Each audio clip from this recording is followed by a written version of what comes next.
Hello everyone! Gumagawa po ako ngayon ng mulido dahil itong nakaraan, binigyan ko yung aking mga ka-work and then nasarapan sila. So, may ilan sa kanilang nag-request na ipadala ko daw. So, I decided na gumawa. As you can see, naka-dawa uniform pa ako, no, kasi kakarating ko lang sa work.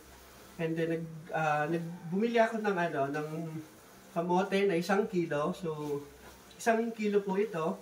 And then, almost an hour ko po itong lulutuin. So, ang challenge po dito is habang tumatagal, pahirap ng pahirap yung paghalo talaga.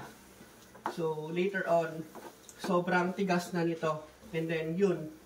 That's the time na talagang mahihirapan tayo na haluin, ano. Pero, kaya naman. Ayan. Ito na po, it's time para hati-hatiin ang ating mulido and later, ito yung ating i-repack. Ayan. So, dahan-dahan para hindi po siya madurog.